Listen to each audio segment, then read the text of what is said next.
Subscribe to Storylab for more stories. Now, let's begin this one. Chapter 1.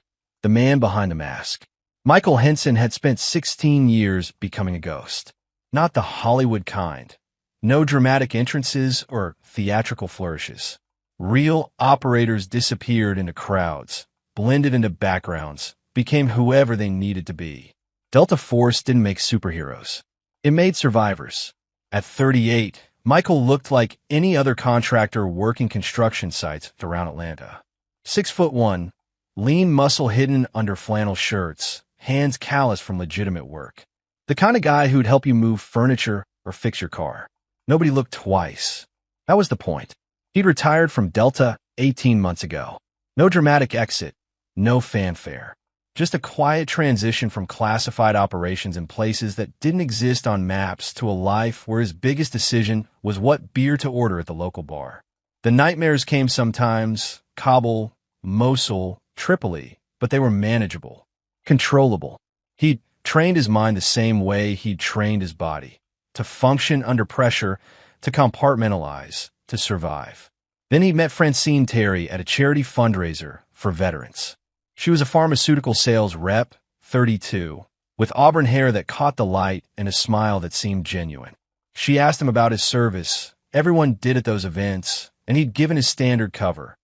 Army logistics, nothing exciting, mostly desk work. She'd seemed relieved. I couldn't date someone who'd done all that dangerous stuff, she'd said, laughing. I'd worry too much. He'd taken her to dinner the next week. Then another. She was funny, ambitious, driven. She talked about expanding into medical device sales, making regional manager before she turned 35. She loved old movies, Italian food, and Sunday morning runs. She never pressed him about his past beyond the basics. It felt easy, normal. After 16 years of anything but normal, Michael found himself addicted to it. You're different from the others, she told him 6 months into their relationship, curled against him on her apartment couch. You actually listen. You're present. Most guys I've dated were always looking for the next thing, you know? He'd kissed her forehead, said nothing. Listening was part of his training. So his observation.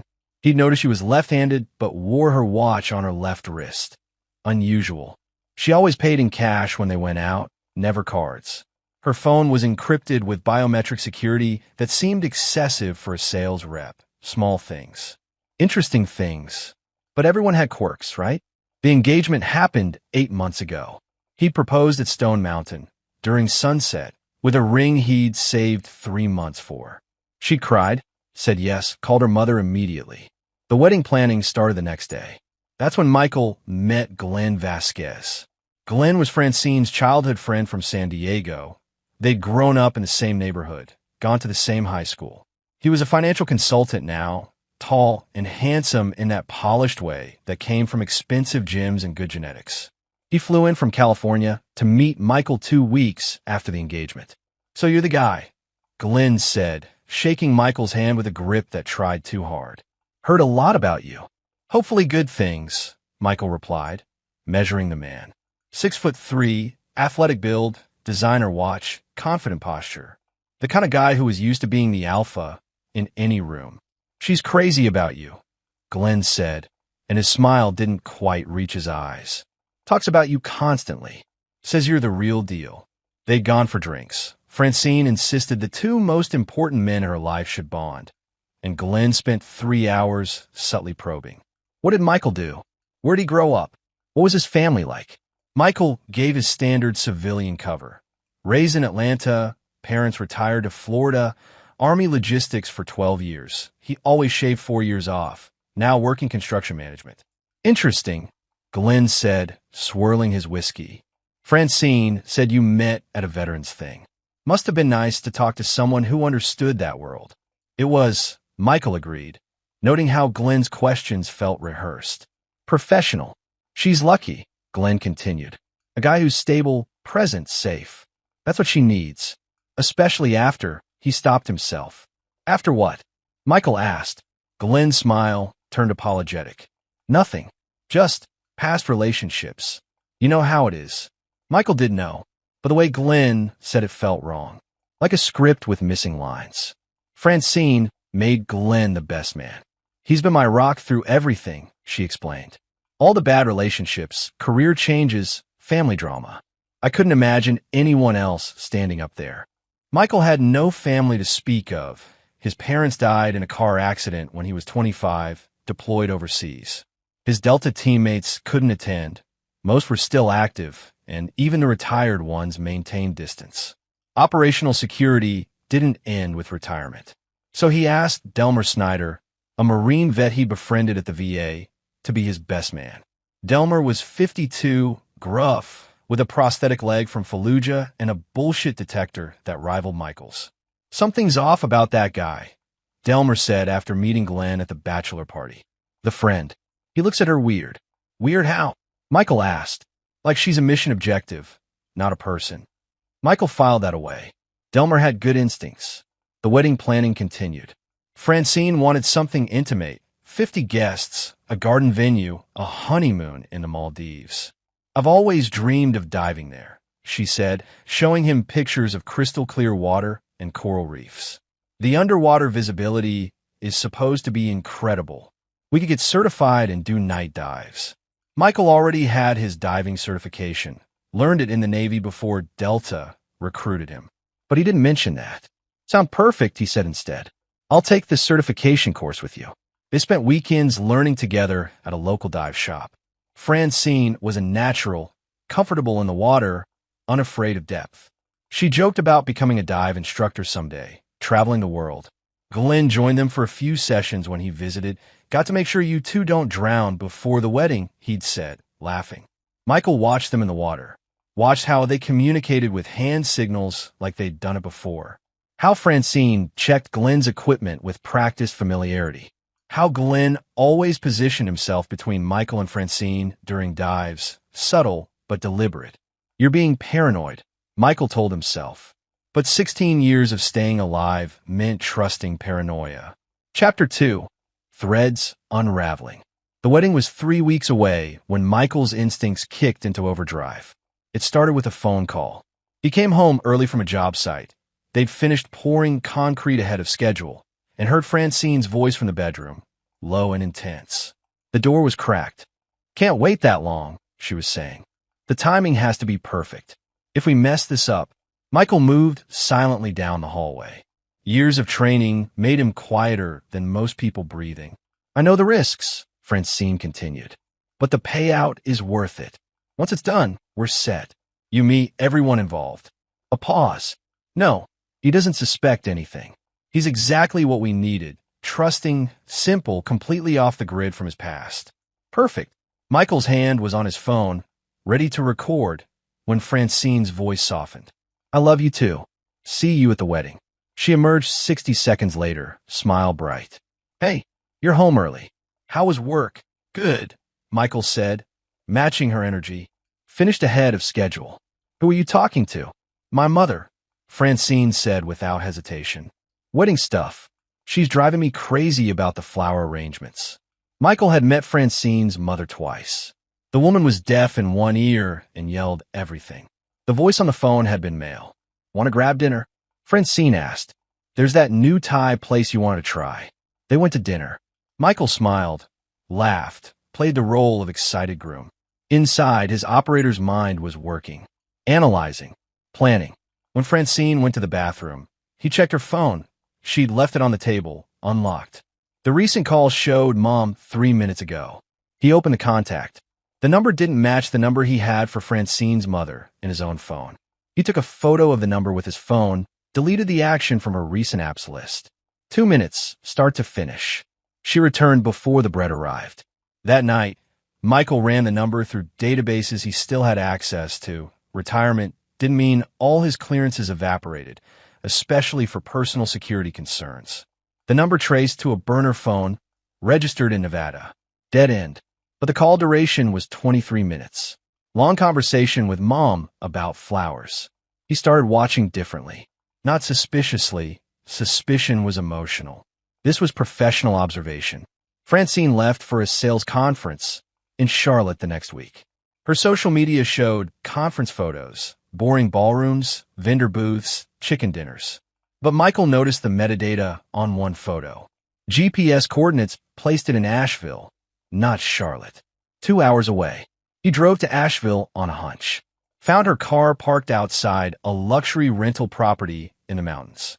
Through binoculars from a distant ridge, old habits, he watched her meet with Glenn and 2 other people. A woman around 40 with severe features and expensive clothes. Leola McLaughlin, according to the property records Michael pulled. A man in his 50s, silver-haired, military bearing. Myron Morton. They talked for 3 hours, papers spread across a table visible through the windows. Michael photographed everything. Faces, documents, vehicles. When they finished, Glenn kissed Francine. Not a friendly kiss. A long, intimate kiss of people who knew each other's bodies. Michael felt nothing. Emotion was a liability. He documented, analyzed, planned. He ran backgrounds on everyone. Leola McLaughlin, corporate lawyer, specialized in estate planning and life insurance. Myra Morton, private investigator, retired LAPD detective, expertise in asset recovery. Glenn Vasquez, financial consultant, true, but with a history. 3 wives, all wealthy, all dead. 1 drowning accident in Mexico. 1 fall from a hiking trail. 1 carbon monoxide poisoning ruled accidental. Glenn had collected $7 million in life insurance over 12 years. The pattern crystallized. This wasn't about love. This was a con. A sophisticated practice con. Michael was the mark. He searched deeper into Francine's background. Her pharmaceutical sales job was real, but her income was inconsistent. Large deposits every few years, then nothing. He found a connection to Leola McLaughlin going back 15 years. They'd worked together at a legal firm in San Diego. He found photos of Francine with Glenn going back 20 years, not just childhood friends. Partners. The life insurance policy appeared in his mailbox 4 days before the wedding. Francine brought it up casually over coffee. Hey, so Glenn mentioned we should have life insurance before the honeymoon. Just in case, diving can be dangerous. Makes sense, Michael said. He set everything up through his company. $2 million on you, $2 million on me. Beneficiaries are each other. It's through his firm, so we get a discount. She slid the papers across the table. Just need your signature. Michael read every word. Standard policy, nothing obviously suspicious. Except the $2 million on him was triple the amount on her when he read the fine print. And the company wasn't Glenn's employer. It was a shell corporation registered to Leola McLaughlin. Sure, Michael said, signing. Better safe than sorry. Francine kissed him. You're so good to me. Most guys would freak out about this stuff. That night, Michael called Delmer. Need a favor. Off the books. How off? Delmer asked. Way off. They met at a dive bar in East Atlanta. Michael laid out everything. The surveillance, the backgrounds, the pattern, the insurance policy. Delmer whistled low. Brother, you're marrying a black widow. Not marrying, Michael corrected. Catching. You're still going through with it? Have to. If I bail, they disappear. Glenn's done this before. He'll smell exposure and vanish. I need them committed. I need them to try. Delmer leaned back.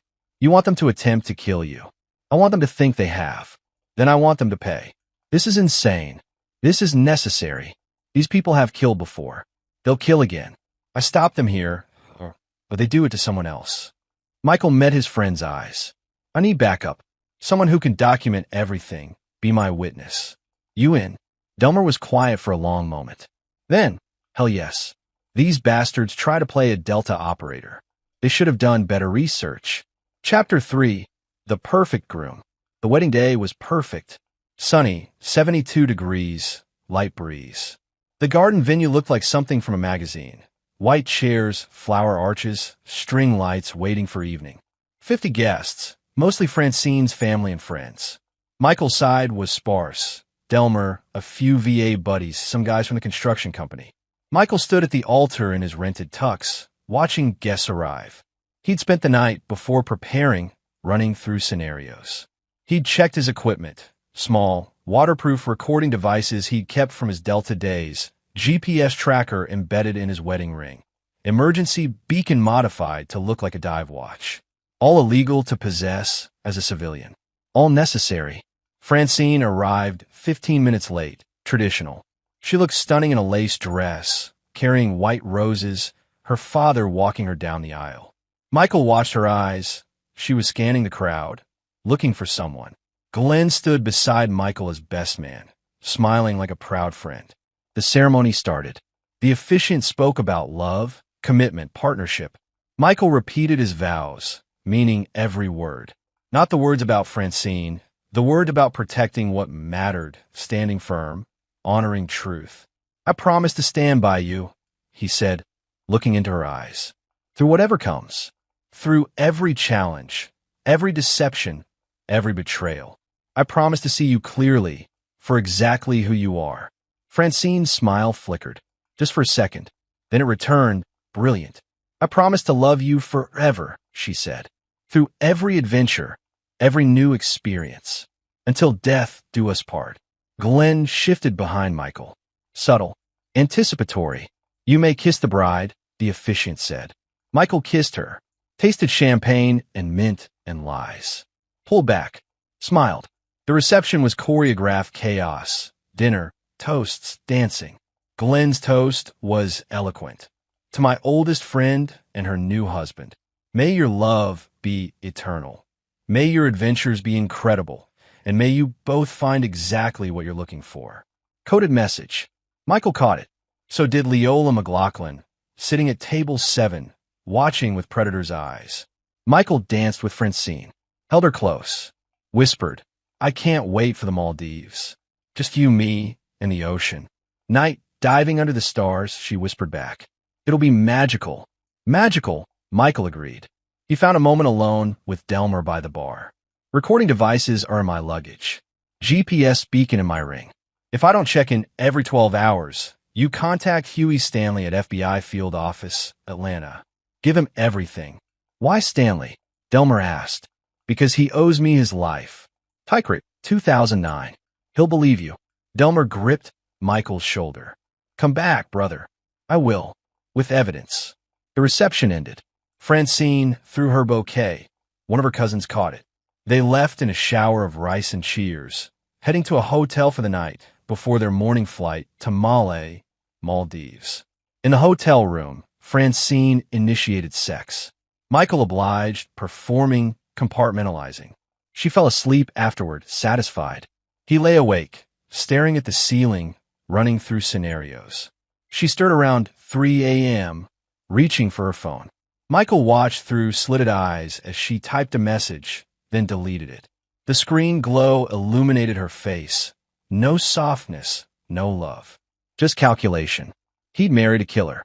Now he had to survive one. The flight to Maldives was 13 hours. They held hands, watched movies, played the perfect honeymooning couple. Glenn texted Francine twice. Michael saw the notifications. She replied in the bathroom, thinking he didn't notice. They landed in Malé, transferred to a seaplane for their resort. Private overwater bungalow, infinity pool, direct ocean access. The kind of place where people disappeared and nobody asked questions. "It's perfect," Francine breathed, looking at the sunset. "It really is," Michael agreed. "Want to do that night dive tonight? Resort has equipment rental." She turned, surprised. "Tonight? You're not too tired?"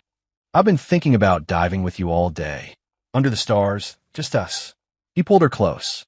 "Besides, we're certified now. Might as well use it." Something flickered in her eyes.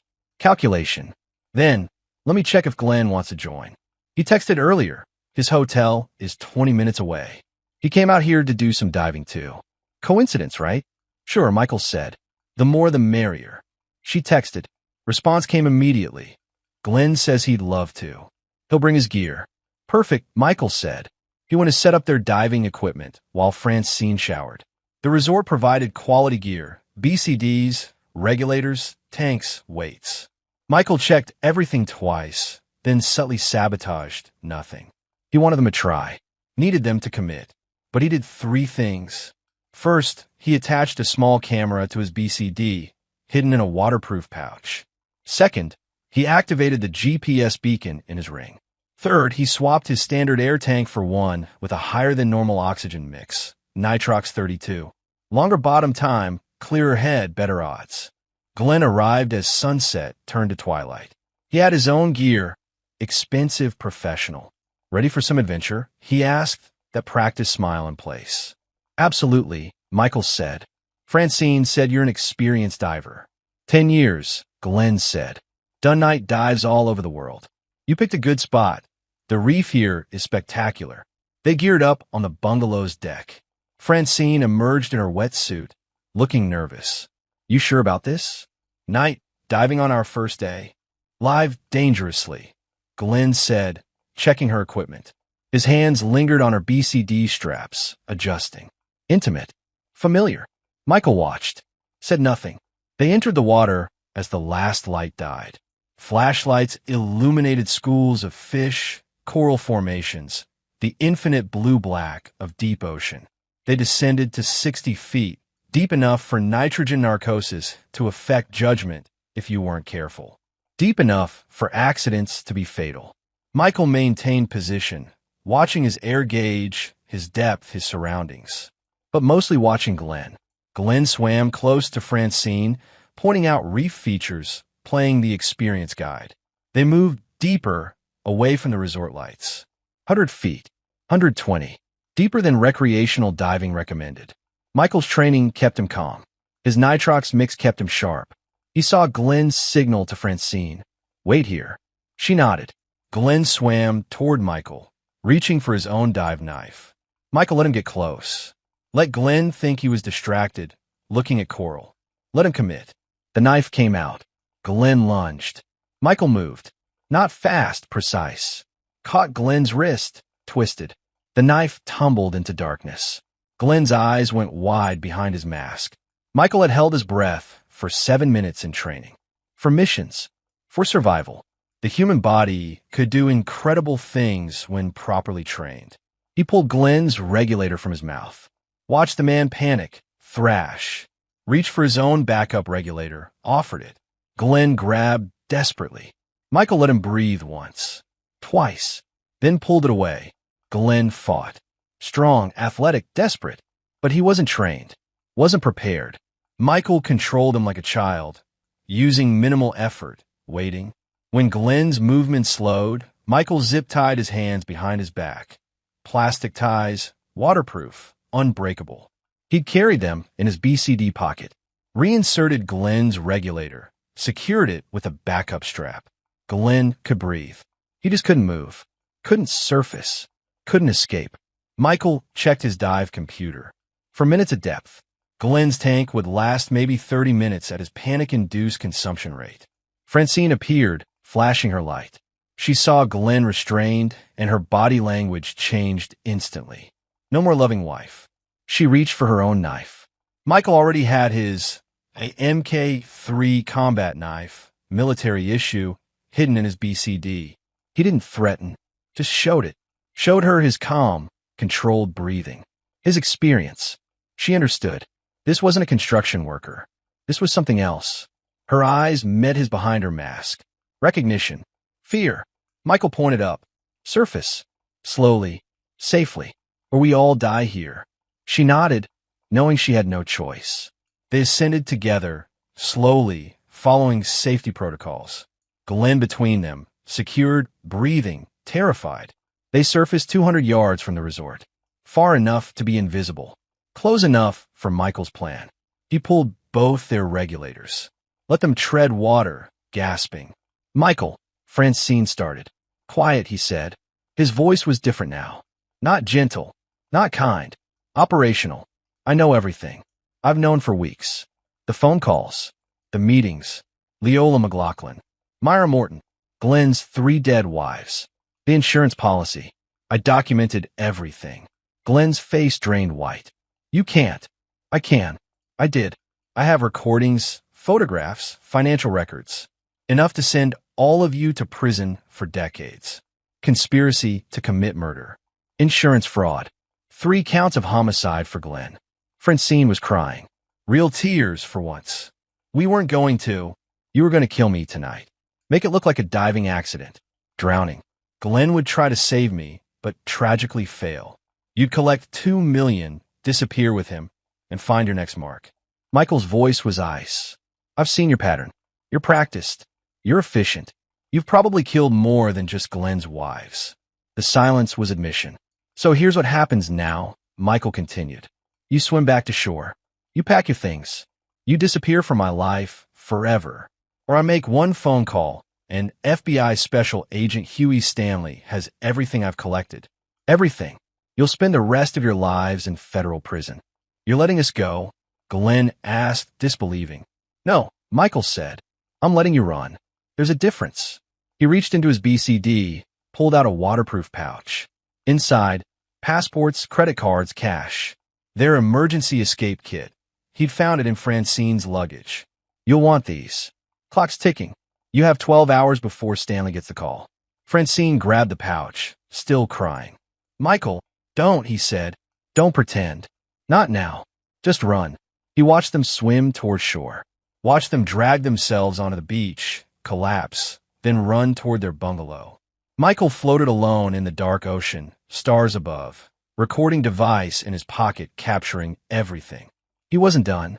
This was just the beginning. Chapter 4. The hunt begins.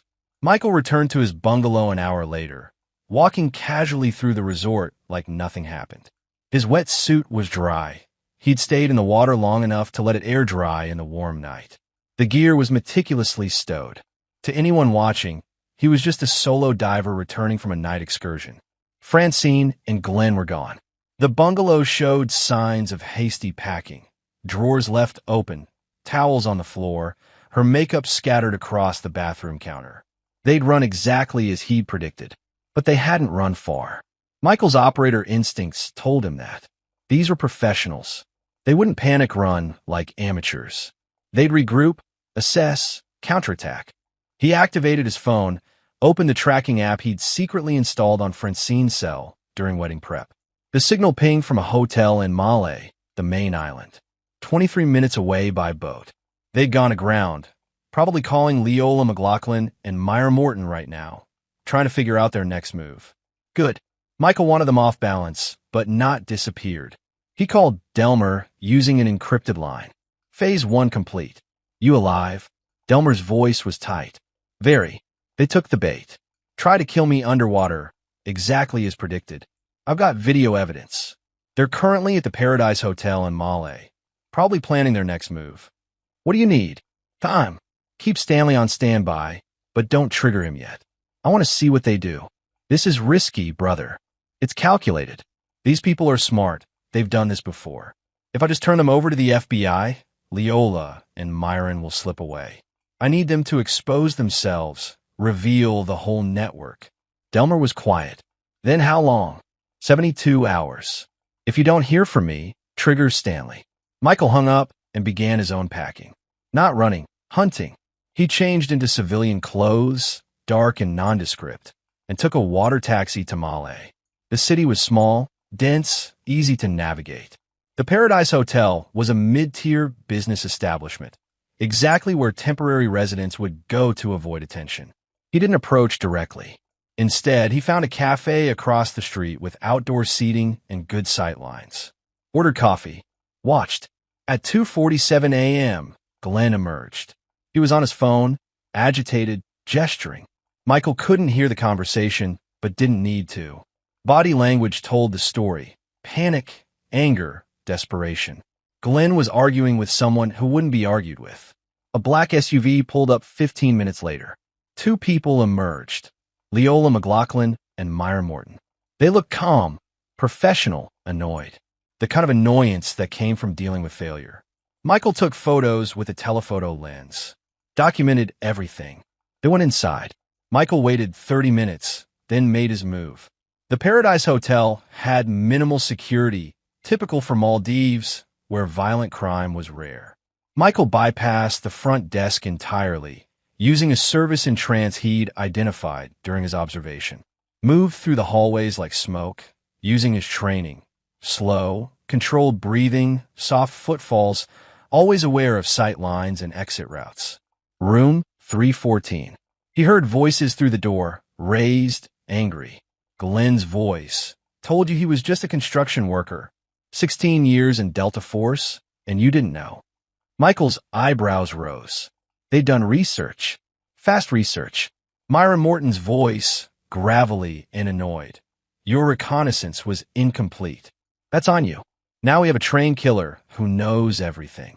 We should disappear, Francine said. Her voice was small, scared, different from the confident woman Michael had married. Cash out what we can and run. Run where?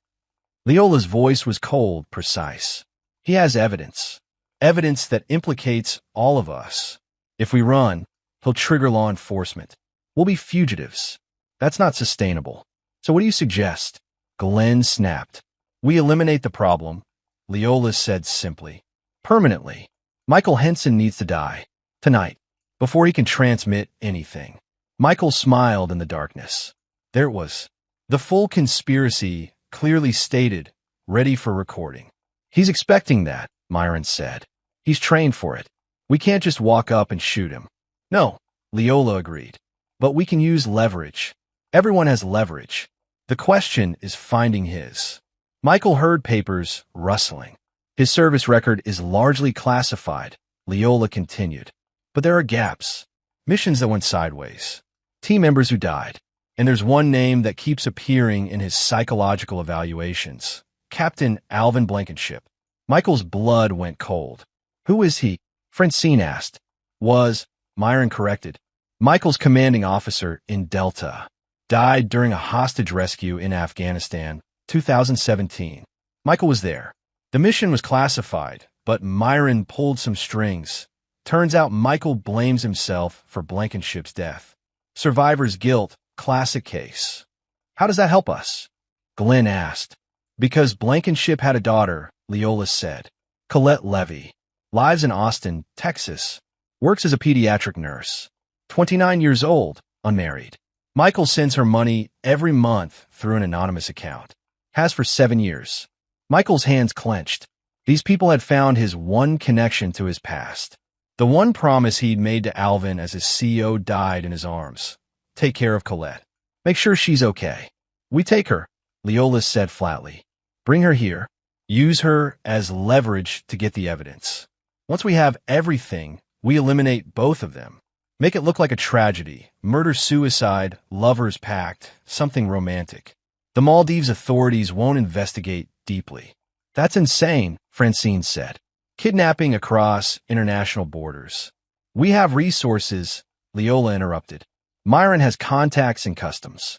We can move her quietly. It'll take 48 hours to arrange, but it's doable. Michael had heard enough. He moved away from the door, down the hallway, out of the hotel. His mind was already 3 steps ahead. They thought they were predators. They were wrong. He made 2 calls.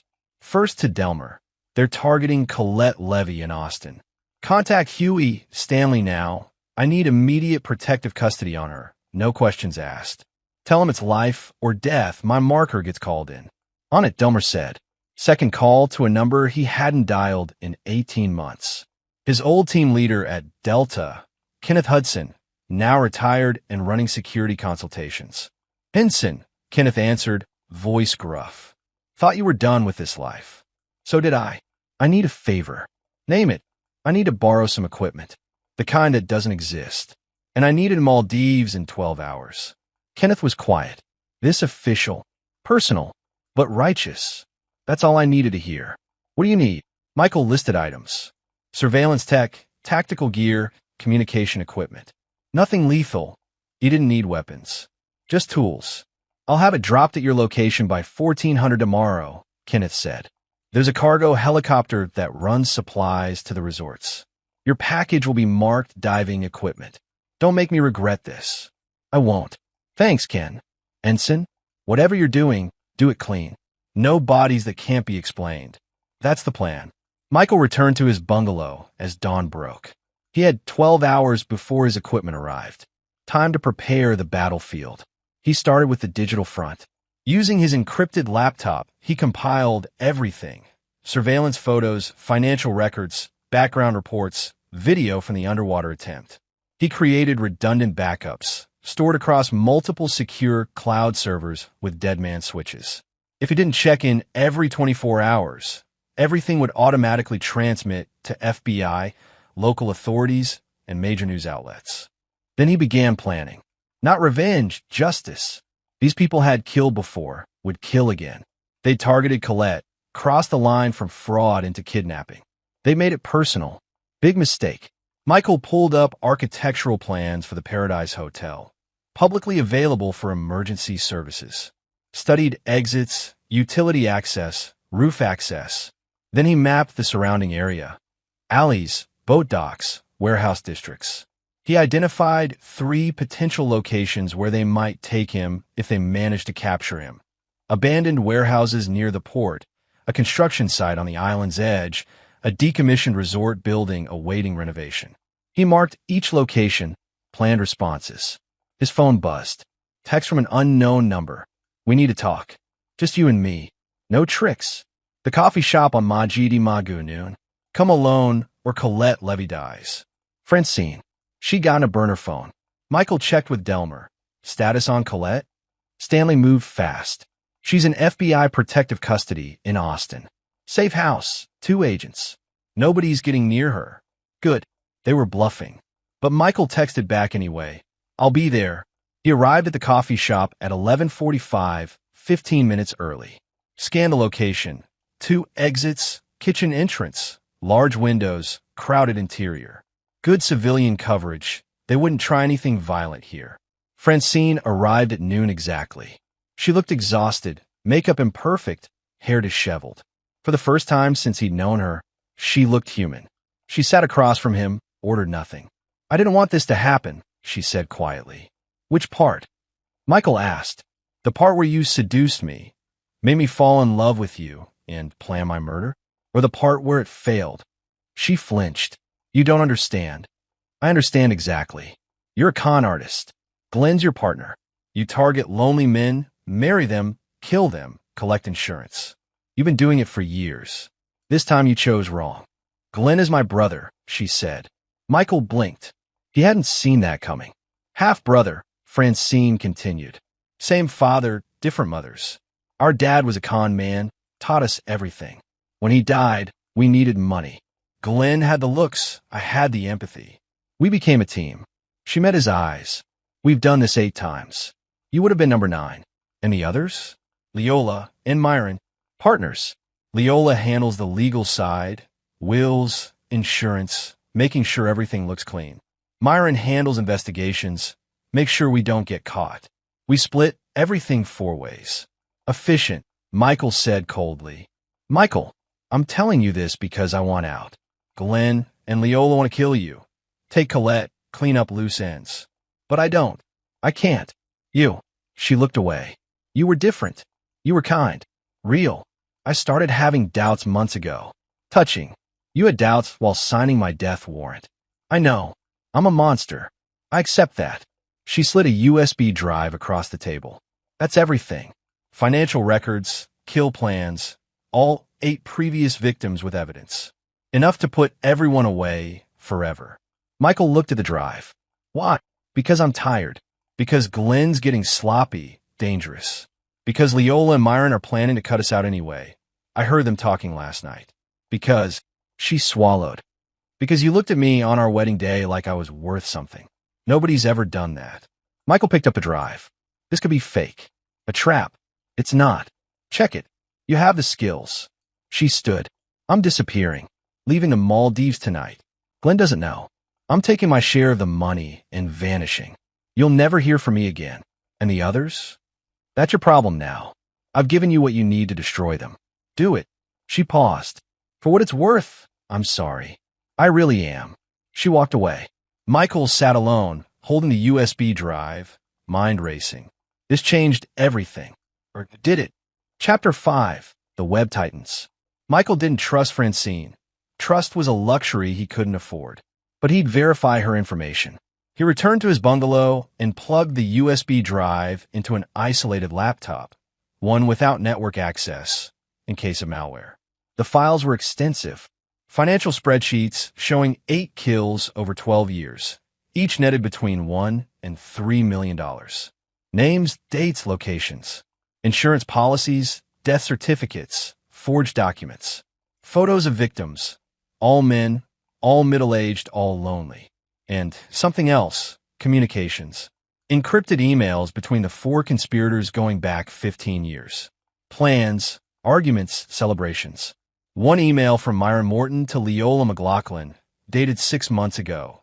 Glenn and Francine are becoming liabilities. Glenn's getting arrogant, Francine's getting emotional. After the next job, we should consider permanent retirement for them both. Francine hadn't been lying.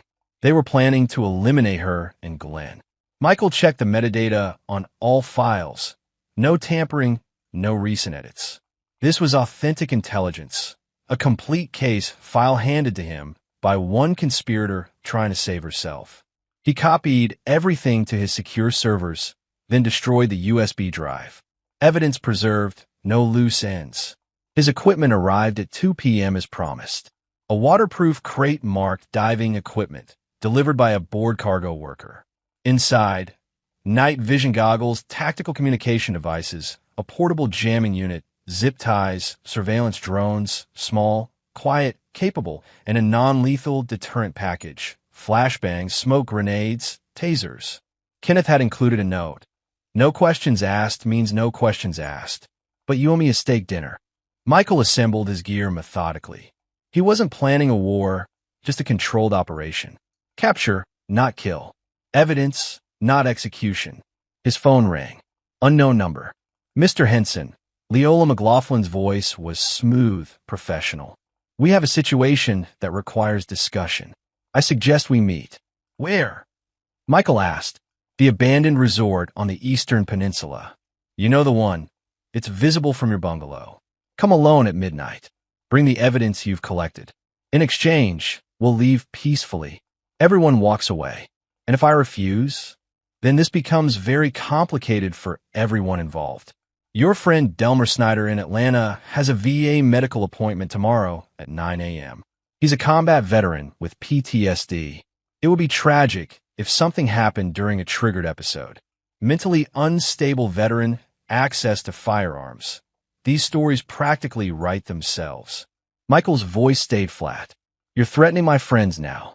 I'm offering a business solution. You give us the evidence, we disappear, or we start eliminating everyone connected to you until you cooperate. Your choice. She hung up. Michael immediately called Delmer. Change your plans. You're not going to that VA appointment. In fact, you're not going anywhere alone for the next 48 hours. Call Stanley. Get FBI protection for yourself. They threatened me? Delmer sounded more angry than scared. They did, which means they're desperate. Desperate people make mistakes. What's your play?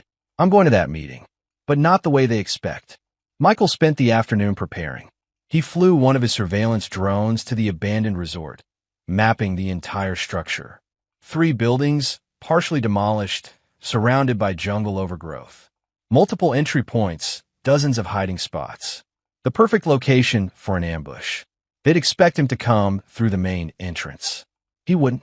At 11 p.m., Michael left his bungalow visibly, walked down to the beach, got in a kayak, paddled toward the Eastern Peninsula.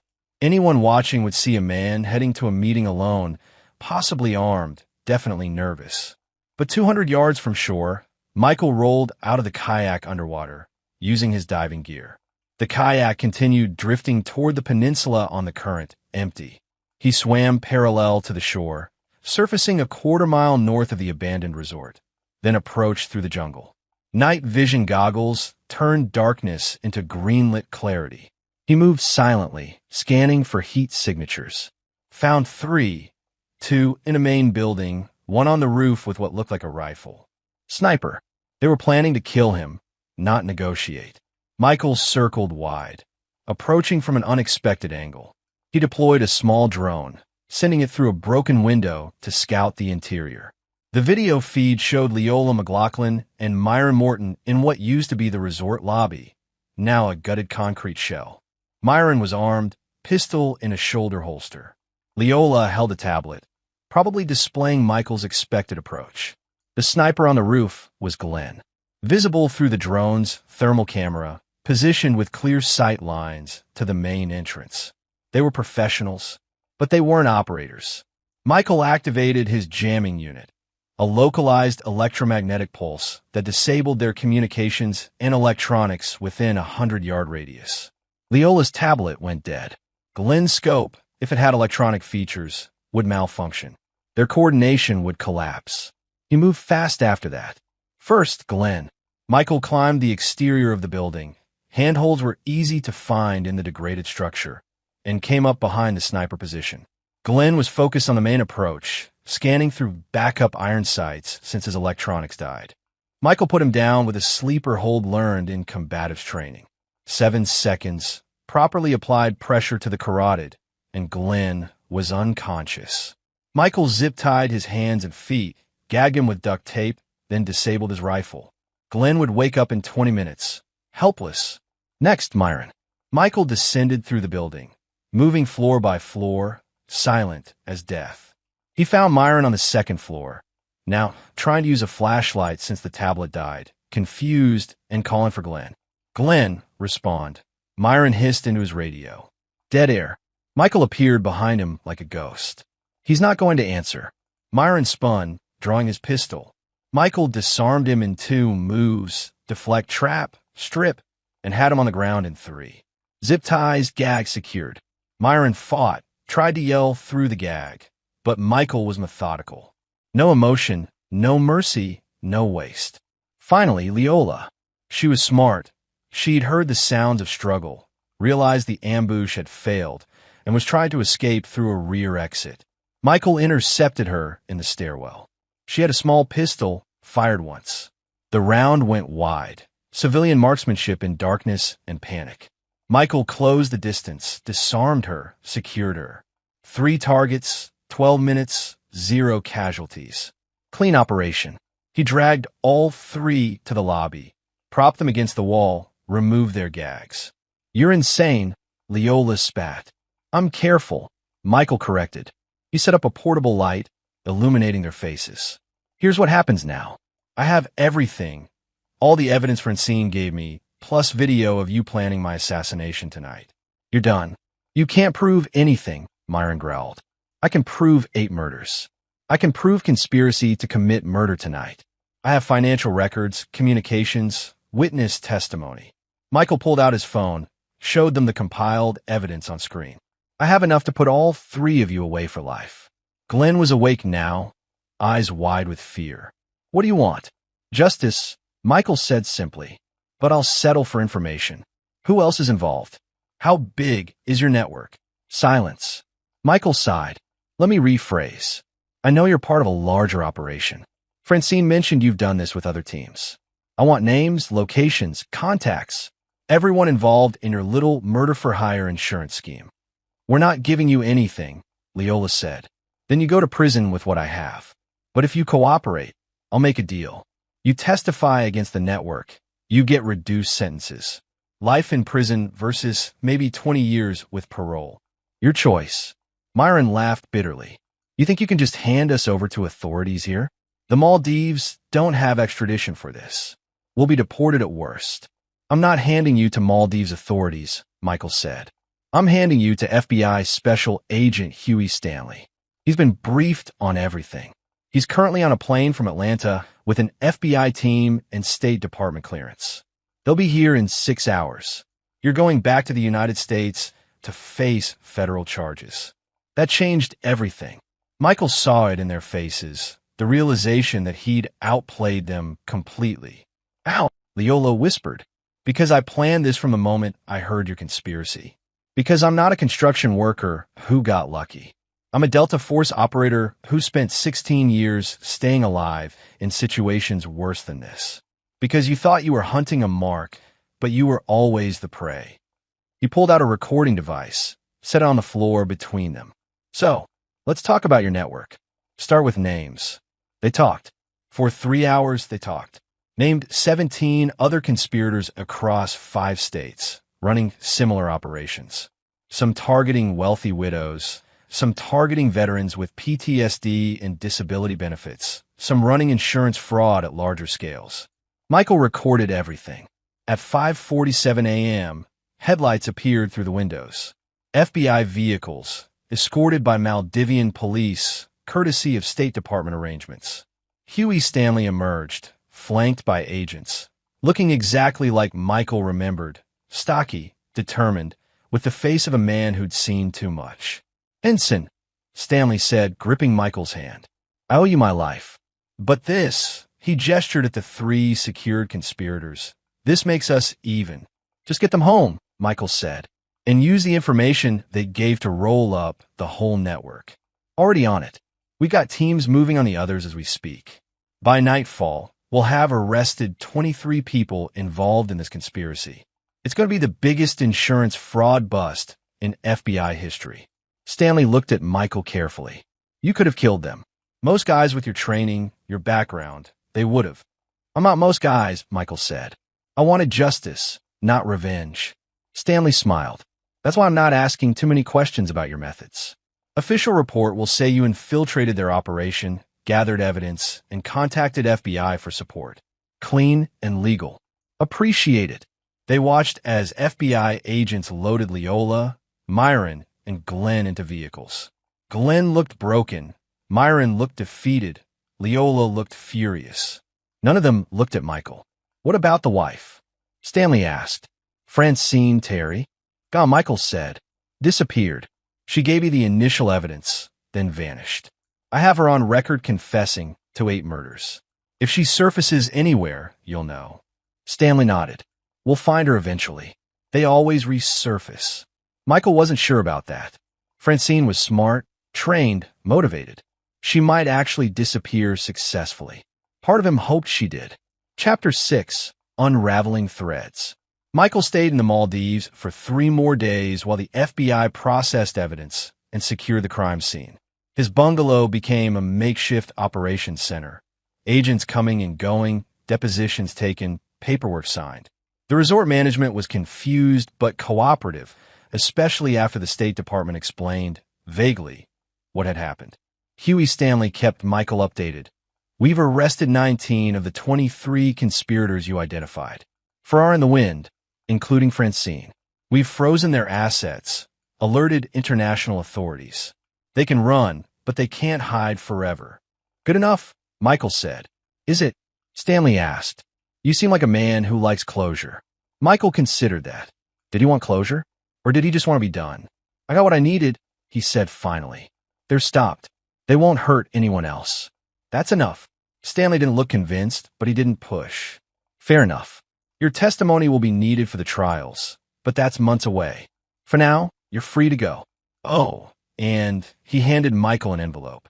"From the State Department. Gratitude for your service." Inside was a check for $50,000. "Consultant fees," Stanley explained. "You helped us close 8 cold case murders and dismantle a multi-state conspiracy. That's worth something." Michael stared at the check. Blood money, in a way. Payment for almost dying. "I can't accept this," he started. "You can and you will. You've got legal fees coming, probably therapy fees if you're smart, and you need to rebuild your life. Take the help." Michael pocketed the check. "Thanks."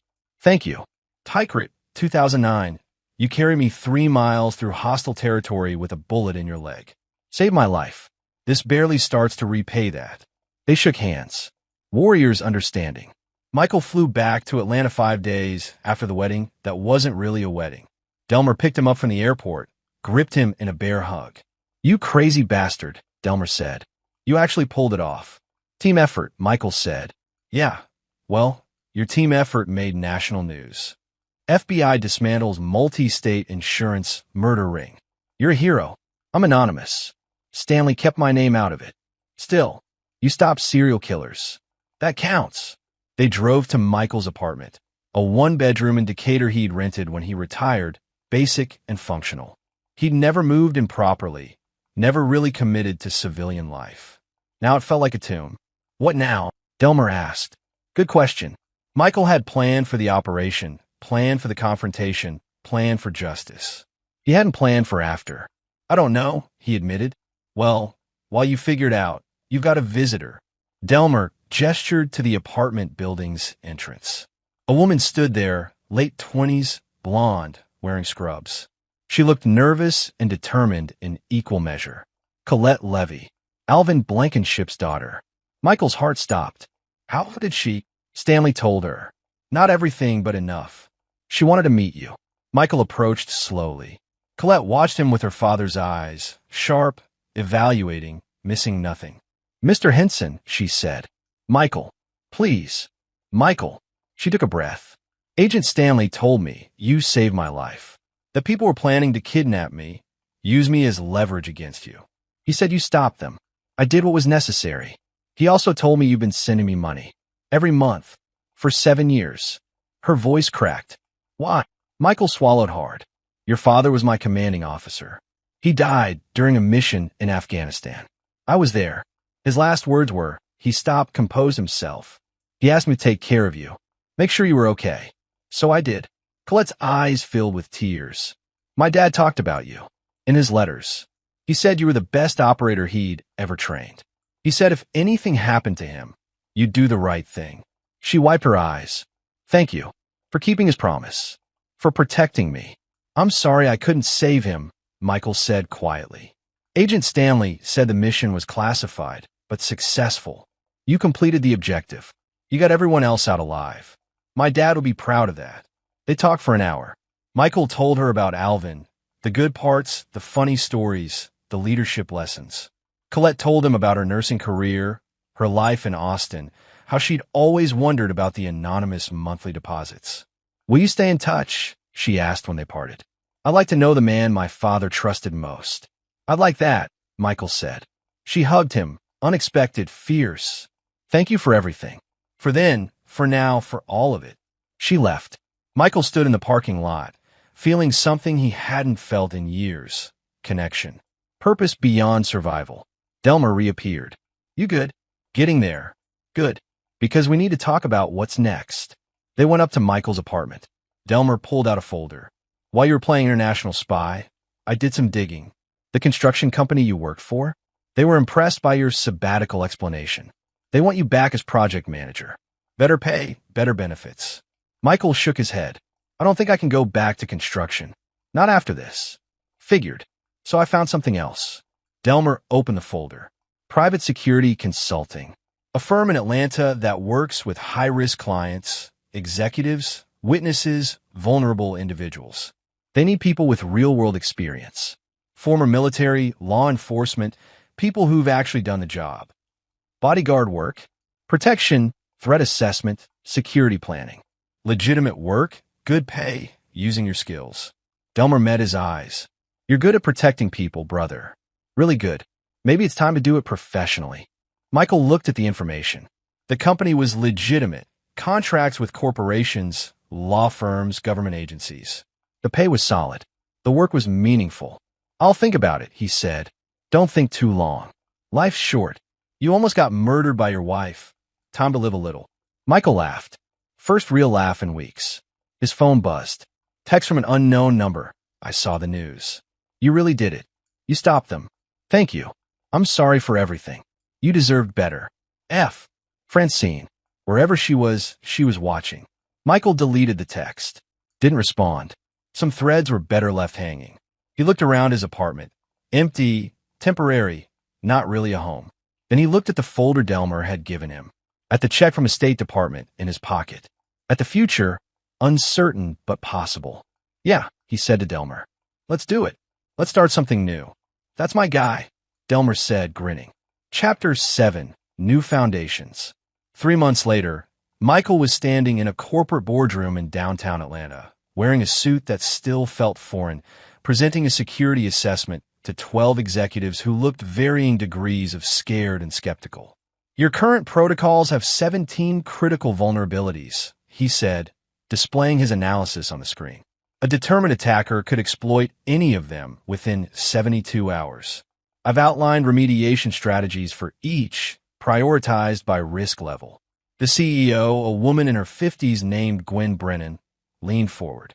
Mr. Henson, this is impressive work. Your firm came highly recommended, but I'll be honest, I was expecting someone more corporate. Michael smiled slightly. I'm not corporate. I'm effective. There's a difference. I can see that. What's your background, if you don't mind me asking? Military intelligence, security operations, threat assessment. 16 years specializing in high-risk environments. Now I apply those skills to civilian protection. Gwen studied him. The FBI case, the insurance murders. That was you, wasn't it? Michael kept his expression neutral. I was involved in providing information to authorities, yes. Involved. Gwen's smile was knowing. My head of security did some research. Delta Force, decorated, classified operations. You're more than qualified. She looked at her board members. I vote we hire them. All in favor. Unanimous. Michael walked out of the building with a 6-month contract worth $200,000. His phone rang immediately. Delmer, who'd been waiting in the car. How'd it go? Delmer asked. We got it. Hell yes. I told you that suit would work. Michael had partnered with Delmer to form their own security consulting firm, Blankenship Strategic Solutions, named after Alvin. They've been operating for 2 months, taking small contracts, building reputation. This was their first major client. Drinks tonight, Delmer suggested. Celebrate. Can't. Meeting with Colette at 7. She's in town for a nursing conference. Look at you building a social life. I'm proud. Michael had stayed in touch with Colette, true to his promise. They'd met monthly, either in Atlanta or Austin, gradually becoming genuine friends. She'd introduced him to her fiancé, a good guy, accountant, steady. They were getting married in 6 months. By the way, Delmer continued, got a weird call earlier. Woman asking about our services, specifically asking for you by name. Wouldn't give details over the phone. Wants to meet in person. Did she leave a name? Susie Barnett. Said it was urgent, personal matter. Meeting tomorrow at the Java House, noon. Michael didn't recognize the name. I'll check it out. That evening, he met Colette at a restaurant near her hotel. She looked happy, healthy, engaged with life. So different from the grieving daughter he'd first learned about through Alvin's personnel file. How's wedding planning? Michael asked. Stressful, exciting, overwhelming. She laughed. You know, the usual. I wanted to ask you something, though. She got serious. Would you walk me down the aisle? I know it's a lot to ask, and it might be weird since we've only known each other a few months, but you're the closest connection I have to my dad. It would mean everything. Michael felt emotion tighten his throat. I'd be honored. They talked through dinner, about her fiancé Jake, about Michael's business, about life after trauma. Colette was studying trauma-informed nursing, wanting to work with veterans. Your story inspired me, she admitted. The way you turned something horrible into something positive. You could have become bitter, angry, violent. Instead, you're helping people. That's real strength. Your father will be proud of you, Michael said. He wanted you to help people. You're doing exactly what he hoped. She reached across the table, squeezed his hand. We're both honoring him, in our own ways. The next day, Michael arrived at Java House 15 minutes early, standard protocol. He scanned the coffee shop, busy lunch crowd, multiple exits, no obvious threats. He took a corner table with clear sight lines and waited. Susie Barnett arrived exactly at noon. She was mid-30s, professional attire, walking with purpose. But Michael noticed details, constantly scanning surroundings, hand instinctively checking her purse, weapon, sitting with back to the wall. Training. This woman had training. Mr. Henson, she said, sitting across from him. Thank you for meeting me. You know me, but I don't know you, Michael said. Let's fix that. My name isn't really Susie Barnett. It's Susie, she paused. Actually, my real name doesn't matter. I'm FBI, Special Crimes Division.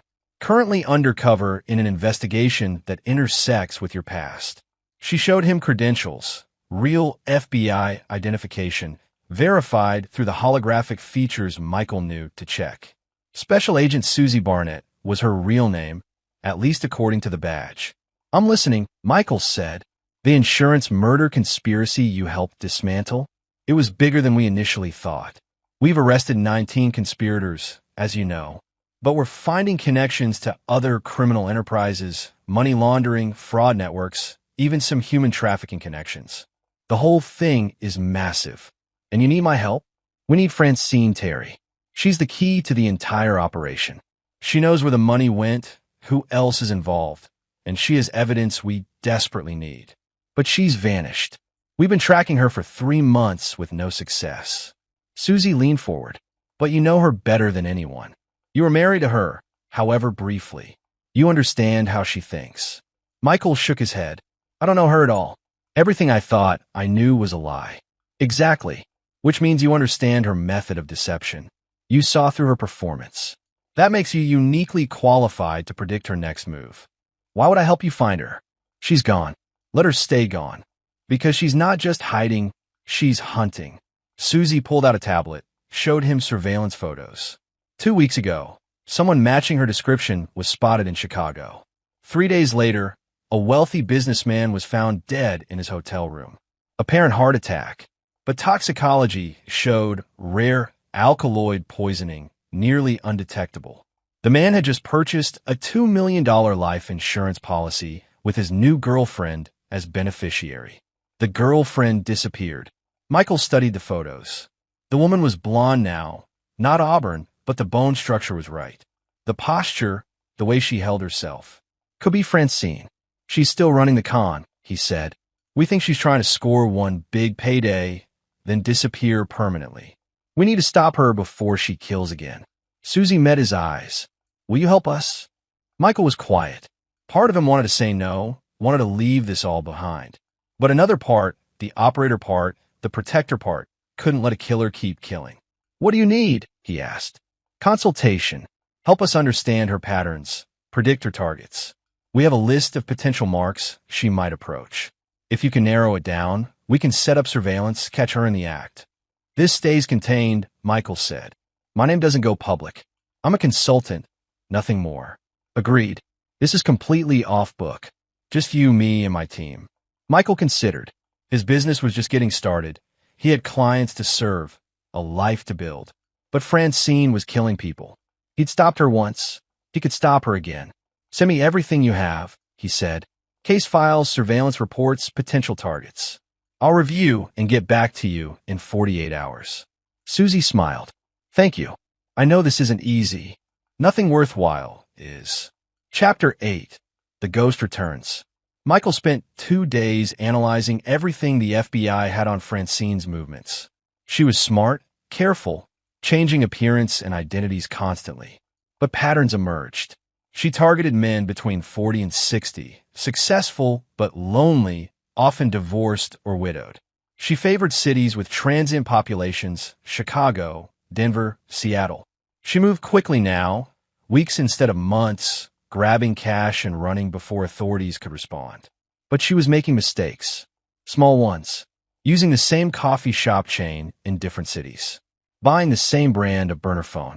Little habits, unconscious patterns. Michael created a profile. If he was right, Francine would target another mark in the next 2 weeks. Most likely location, San Francisco. Demographic, tech executive or investor, newly single, active on dating apps. He sent his analysis to Susie. She called him 6 hours later. You're good. Really good. We've identified 3 potential targets matching your profile. We're setting up surveillance on all 3. I want to be there, Michael said. That's not protocol. I don't care about protocol. If she sees FBI agents, she'll disappear. But she won't recognize me. I can get close without spooking her. Susie was quiet. This is personal for you. It's practical. I'm your best asset. Fine. But your civilian backup only. No direct engagement. If we locate her, FBI makes the arrest. Agreed. Michael flew to San Francisco 2 days later. The FBI had set up surveillance on 3 targets. A venture capitalist recently divorced, a software CEO whose wife died last year, and a hedge fund manager going through bankruptcy and looking for quick capital. Michael focused on the hedge fund manager. Chester McNeil, 53, desperate and vulnerable. Perfect mark. He was right. On day 4 of surveillance, a woman approached Chester at an upscale bar in the financial district. Brunette now, professional attire, confident smile. She bought him a drink. They talked, exchanged numbers. Michael watched from across the bar, using directional microphone to capture audio. Her voice had changed, accent slightly different, cadence altered, but underneath he recognized Francine. We've got her, Susie said through the earpiece. Team is moving into position. Wait, Michael said. Give it time. If you arrest her now, she'll lawyer up and you'll get nothing. Let her commit. Get evidence of the con in progress. That's dangerous. Or she kills him. She won't. Not yet. She needs time to set up the insurance policy, establish the relationship. We have at least 2 weeks. Use them to build an airtight case. Susie agreed, reluctantly. For the next 10 days, Michael became Chester's shadow. He watched Francine wine him, dine him, seduce him. Watch her introduce him to a lawyer friend, someone new, not Leola, who could help with his financial troubles. Watch the life insurance policy get signed. $3 million, Chester is insured, mystery brunette as beneficiary. All documented, all recorded, all evidence. On day 11, Francine suggested a weekend getaway. I know this amazing spa resort in Napa, she told Chester over dinner. Secluded, romantic. We could get away from everything. Chester agreed immediately. Desperate, infatuated, exactly where she wanted him. That's when she'll do it, Michael told Susie. Isolated location, controlled environment. She'll kill him there and disappear. We need to move now then. Arrest her before they leave the city. No, Michael said. Let her take him in Napa. Arrest her there in the act. Attempted murder plus conspiracy plus fraud. Maximum charges. You're asking us to use this man as bait. I'm asking you to catch a serial killer with irrefutable evidence. Susie looked conflicted, but she agreed. They set up a massive surveillance operation in Napa Valley. Undercover agents at the resort, tracking devices on Francine's rental car, microphones in the resort room. They were ready. The weekend came. Chester and Francine drove to Napa, checked into a luxury resort, played the happy couple. Michael watched from the surveillance van, parked a mile away, monitoring every feed. Saturday night, Francine made her move. She offered Chester wine, expensive, from a special bottle she brought. Michael saw her slip something into his glass when he wasn't looking. That's it, Susie said. That's attempted murder. Move in now. FBI agents swarmed the resort. Francine saw them coming. She was always watching and ran. She made it to her car, but Michael had predicted that. He disabled her ignition. She tried to run on foot, but agents surrounded her. Cornered, Francine reached into her purse. Gun, someone shouted. Michael was moving before he thought about it. He crossed the distance in seconds, tackled Francine before she could draw her weapon. They hit the ground hard, Michael controlling her arms, neutralizing the threat. She looked up at him, shocked. Michael, it's over, Francine, he said quietly. Finally over. FBI agents secured her, read her rights. Chester was rushed to a hospital. The poison was caught early. He'd survive. Evidence was overwhelming. Attempted murder, conspiracy, fraud, 8 counts of homicide from the original investigation. Michael stood back as they loaded Francine into a vehicle. She looked at him through the window, and for a moment he saw something real, regret, maybe, or just defeat. Good work, Susie said, approaching. We couldn't have done this without you. Just wanted to finish what I started, Michael said. Is it finished? For you, I mean. Michael thought about that. Francine would go to prison for life. The conspiracy was dismantled. Justice was served. Yeah, he said. It's finished. He flew back to Atlanta the next day, exhausted but relieved. His phone had 17 messages, business inquiries, Delmer checking in, Colette sending wedding photos she wanted his opinion on. Life, moving forward. But one message stood out. From Huey Stanley, saw the news about the San Francisco arrest. Impressive work. You ever consider joining FBI full-time? We could use someone with your skills. Think about it. Michael deleted the message. He was done with that life. Done with hunting, with operations, with living in the shadows. He wanted something different now. Something real. Chapter 9, Still Waters. 6 months later, Michael stood in a small chapel in Austin, Texas, wearing a tuxedo that fit better than the last one. No bad memories this time. Just peace. Colette walked down the aisle on his arm, glowing in her wedding dress, heading toward Jake, who looked appropriately nervous and happy. Michael delivered her to her future husband, shook Jake's hand, took his seat in the front row. The ceremony was beautiful, simple, genuine, full of love. Everything Michael's wedding wasn't. Afterward, at the reception, Colette pulled him aside. Thank you for being here, for everything. Wouldn't miss it, Michael said. Your father would be so proud. I know. Because you're here representing him. She hugged him tight. You're family now. You know that, right? Family. The word hit different than it used to. Michael had spent 16 years with Delta. That was family. Then he'd lost it all in retirement, became isolated, vulnerable. Almost cost him his life. But now, Delmer was family. Chloe was family. Even the clients he protected, the people he helped, they were becoming something like community. I know, he said. Thank you for letting me be. The reception continued.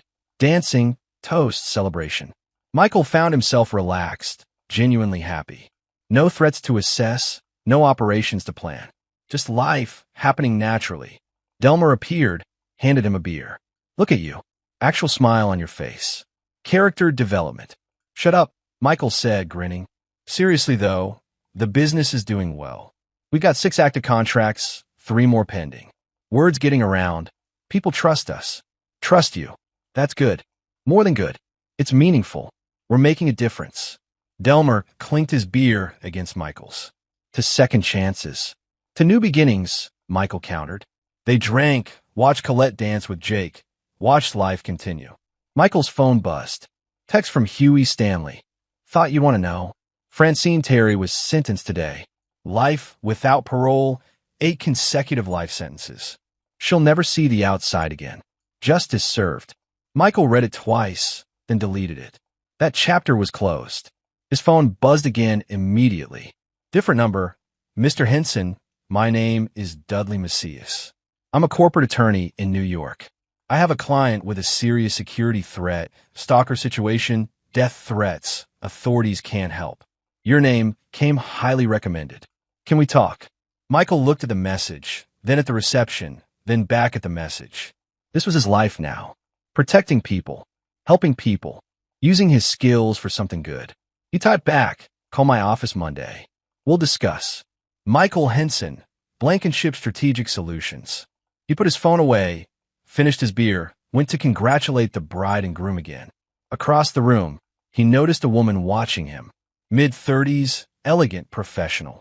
She caught his eye, smiled, then looked away. Not flirting, just acknowledging. Recognition without pressure. Michael smiled back, then returned his attention to the celebration. He was done being hunted, done being betrayed, done letting his past define his future. The water was still now, clear and calm. And Michael Henson, Delta Force veteran, survivor, protector, was finally learning to swim in it. 3 years later, Michael sat in his office at Blankenship Strategic Solutions, reviewing a threat assessment for a federal judge receiving death threats. The company had grown, 12 employees now, office in a proper building, contracts with major corporations and government agencies. The door opened. Delmer limped in, grinning. You're going to want to see this. He handed Michael a newspaper. Front page. Insurance fraud network completely dismantled. Final 4 conspirators arrested. The article detailed how the last remaining members of the conspiracy had been caught, including 2 who'd been running similar operations in Europe. Total arrests, 37. Total prevented claims, over $50 million. Estimated lives saved. Unknown, but substantial. We did good work, Delmer said. We did, Michael agreed. His phone rang. Colette, her name lighting up the screen. He answered, Hey, Uncle Michael. A child's voice, Colette's daughter, born 8 months ago. Michael had become Uncle Michael, the honorary family member who showed up for birthdays and holidays and babysitting emergencies. Hey, sweetie, you being good for your mom? Giggling. Uh-huh. Mama says you're coming to visit. I am. 2 weeks. We're going to the zoo, remember? More giggling, then Colette's voice. Sorry, she's very excited. You don't have to come if you're busy. I'm never too busy for family, Michael said. I'll be there. They talked for a few more minutes, then hung up. Delmer watched him, amused. Look at you. Domesticated. Got a niece, got a business, got a life. Never thought I'd see the day. Neither did I, Michael admitted. You ever think about dating? Getting back out there? Michael considered. The woman from Colette's wedding had sent him a friend request on social media a year ago. They talked occasionally, casual, friendly, no pressure. Her name was Jennifer Gilmore. She worked in nonprofit management. She was funny and smart and normal. They were getting coffee next week. Maybe, Michael said. We'll see. Delmer grinned. That's a yes. Brother, you're healing. It's good to see. Healing.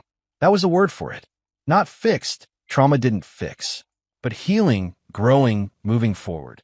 The business thrived. The relationships deepened. The nightmares came less frequently.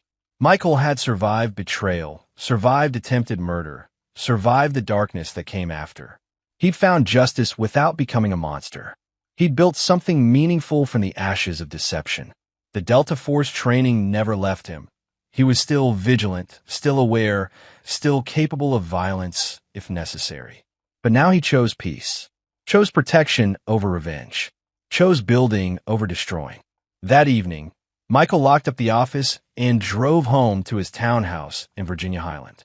Real furniture now, actual decorations, photos on the walls, Colette's wedding, her daughter's birth, team photos from Blankenship Strategic Solutions. A home, an actual home. He made dinner, opened a beer, turned on a baseball game. Normal evening, normal life. His phone buzzed. Jennifer Gilmore. Still on for coffee Friday? There's a new place in Inman Park I've been wanting to try. Michael typed back. Absolutely. Looking forward to it. He set his phone down, watched the game, felt something unfamiliar. Contentment. The water had been rough, turbulent, deadly, designed to drown him. But he'd survived. He'd learned to breathe underwater, learned to navigate currents, learned to find still water. And now, finally, he was learning to float. The game continued. Life continued. Michael Henson, operator, survivor, protector, human, continued. The water was still, and he was home. This is where our story comes to an end. Share your thoughts in the comments section. Thanks for your precious time. If you enjoyed this story, then please make sure you subscribe to this channel. That would help me a lot. Click on the video you see on the screen, and I will see you there.